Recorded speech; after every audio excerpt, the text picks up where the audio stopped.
A high school junior outdrives PGA Tour champions at Pebble Beach, wins the U.S. Junior Amateur at 16, and makes the weekend at the U.S. Open, yet barely anyone mentions his name. His swing, shaped since infancy by his father's hands and a rare 10-finger grip, is no accident. The world keeps searching for the next Tiger, but quiet excellence is unfolding in plain sight. Why is nobody paying attention? And what are we missing about how true golf prodigies are made? At Pebble Beach, the field was stacked with major champions, seasoned pros, and the kind of pressure that usually swallows up teenagers. Michael Thorbjornsen, still a high school junior, found his name on the tee sheet. The youngest in the field. No headlines, no expectations. He played his way through the opening rounds with a calm that did not match his age, carding scores solid enough to survive the cut while dozens of older, more famous players packed their bags. For most amateurs, the U.S. Open is a learning experience, a taste of the big stage before reality sets in. Thorbjornsen's reality was different. He was still there on the weekend, navigating Pebble Beach's wind and nerves, proving he belonged. The scoreboard told the story, his name not just among the amateurs, but side by side with the best in the world. No viral clips, no media swarm. Just a teenager, quietly earning his place in golf's toughest test, leaving everyone else to wonder how it happened. Mason Howell's earliest memories aren't of playgrounds or cartoons. They are of golf balls and the steady voice of his father, Rob. At just 8 months old, Mason was already swinging a shortened club in the backyard, guided by hands that knew the game. Rob Howell didn't chase shortcuts or trendy fixes. He built Mason's swing from the ground up, focusing on fundamentals and comfort over convention. That's why, even as Mason grew and coaches circled with advice, the grip never changed. 10 fingers wrapped around the club, baseball style, a grip almost no modern pro uses, but one that felt natural in Mason's hands. Most instructors would have switched him to the overlapping or interlocking grip by kindergarten. Rob stuck to what worked, trusting the feel and the results. The routines never wavered. Summer days in Georgia brought heat and humidity, but Mason was out there hitting balls until dusk, sweat soaking through his shirt, his father watching every move. The swing became powerful, balanced, and uniquely his own. By the time Mason joined the varsity team in 8th grade, his mechanics were set. The hours, the discipline, and the homemade grip produced a ball striker with a game built to last, not a viral sensation, but a player whose foundation could handle anything the sport would throw at him. At the U.S. Junior Amateur, Mason Howell stepped onto the first tee as one of the youngest players in the field. The Olympic Club's fairways were lined with the best juniors in the country, but Howell's game did not leave much room for nerves. He played his way through the match play bracket with a calm that never cracked, knocking out 2 Walker Cup teammates along the way. In the championship match, Howell built a lead early and never let it slip, closing out the final 3-2. At just 18 years, 1 month and 3 weeks old, he became the 3rd youngest winner of the title in modern history, a fact that barely made the national news cycle. Teammates and coaches watched as Howell's steady play and quiet confidence turned a national championship into just another step in his journey, not a victory lap. The win did not launch a media frenzy or a parade of sponsorships. It simply opened the door to whatever came next and confirmed what those closest to him already knew. Mason Howell belonged among the best. Stanford's golf program doesn't hand out shortcuts or headlines. For Mason Howell, the decision to play there was never about chasing attention or fast-tracking fame. It was about testing himself against the best, every single week, and building a resume that would hold up anywhere. The practice routines were relentless.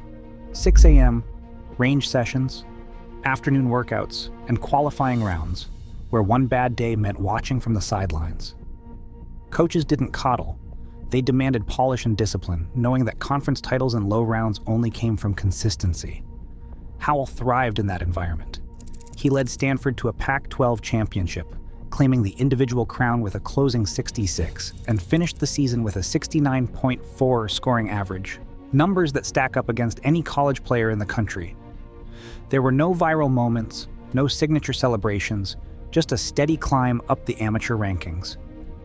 In a system built to expose weakness, Howell's game only grew stronger. Every decision, every round, was about making sure the results would speak for themselves. At the Travelers' Championship, Michael Thorbjornsen's name appeared near the top of the leaderboard on Sunday afternoon. He was still an amateur, playing on a sponsor's exemption, but his game didn't care about labels. 4 rounds of fearless golf led to a tie for 4th, higher than most seasoned pros ever finish. The final scorecard showed 15 under par, a number that would have earned him a check for $406,000. Instead, USGA rules meant he left with $0. No trophy, no payout. Just the quiet satisfaction of knowing he could hang with the best in the world. For some, the lost prize money would sting. For Thorbjornsen, it was a trade he made willingly. Staying amateur meant more time to sharpen his game, more chances to test himself without the noise of contracts or expectations. He chose process over payoff, trusting that the right results would come in time. On that leaderboard, the difference between his name and the ones above it wasn't talent. It was a decision to play the long game. Distance isn't just a number for Michael Thorbjornsen, it is proof. At the 2020 US Open, he stepped onto the 10th tee and sent his drive 318 yards, outpacing Harris English and Zach Johnson by more than a dozen yards. That was not a one-off. Over 4 rounds, his average ranked first among amateurs and outclassed much of the field. The power translated to his rookie season on the Corn Ferry Tour.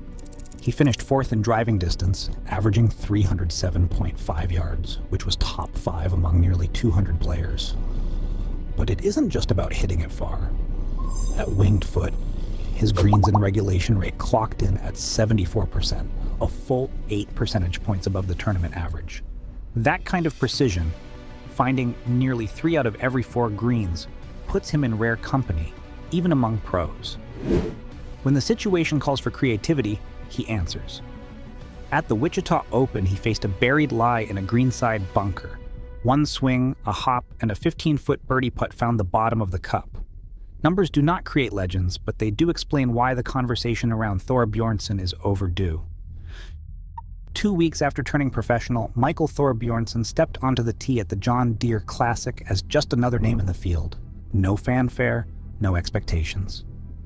By Sunday, he was chasing the lead. 4 rounds of fearless golf, capped by a closing 65, left him at 18 under par, just 1 shot, shy of a playoff. The leaderboard did not care that this was only his 2nd start as a professional. He finished runner-up, ahead of major champions and tour veterans.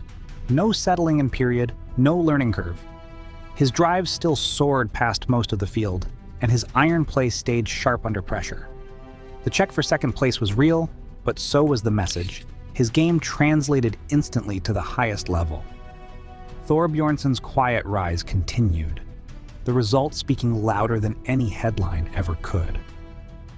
For all the numbers and milestones, Michael Thorbjornsen's presence in the golf world barely registers outside the ropes.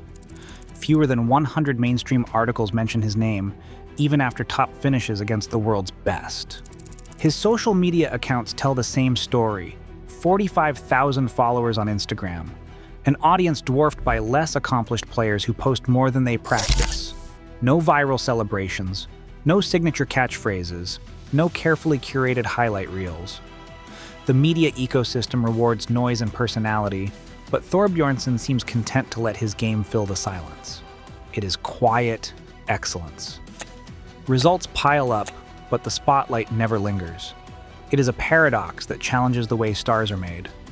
How can someone this good, this early, stay hidden in plain sight? The answer says as much about the sport as it does about the player. Right now, Michael Thorbjornsen's results speak louder than any headline. In a sport obsessed with hype, his rise proves that merit can still cut through noise. The world may not be watching yet. History always notices the ones who change the game. Thanks for tuning in.